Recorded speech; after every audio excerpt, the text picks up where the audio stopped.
Good afternoon mga kaludi. Ayan, may bagong video na naman tayo. Ang programa natin ngayon mga kaludi, shoulder. Ayan.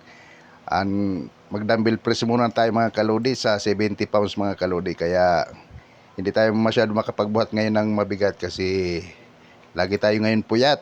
Kailangan tayo kumita ngayon Pasko kasi para may panghanda tayo sa bagong taon mga kaludi. Yan, eksakto lang yan mga kalodi kasi mahirap naman yung magpakasobra tayong bigat ba? Kasi wala tayong spatter, kaya yan lang ang binubuhat natin. Yun no, mga kalodi, yan na naman sabi ko sa iyo. Kunwari lang yan, pero pipiga yan. Sabi ko sa iyo eh.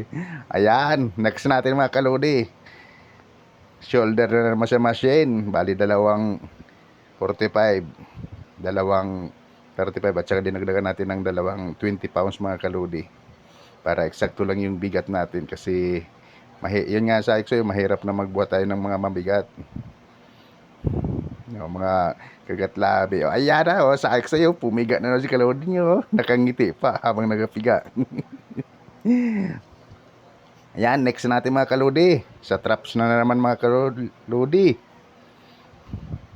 Yan sabi ko sa iyo, muntik na mapuno yung yung machine, kaya lang hindi natin dinagdagan.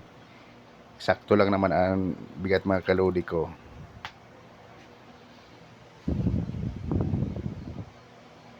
Yun pipiga na naman si kalodi nyo habang naka-smile. Next natin, peaceful sa machine. Ayan na naman tayo mga kalodi tingnan habang hinihila niya yung cable naka-smile pa kala niya hindi nahihirapan, pero nahihirapan niya mga kalodi ko. Ayan, hanggang dyan na lang aking video mga kalodi. Sa ating mga followers dyan, maraming salamat sa inyo mga kalodi. Merry Christmas and Happy New Year mga kalodi ko. Pakipalo, pakishare na lang po. Maraming salamat sa inyo mga kalodi. Ayan, hanggang dyan na lang ang aking video. Yan pumiga pa sa kalodi nyo. Thank you po.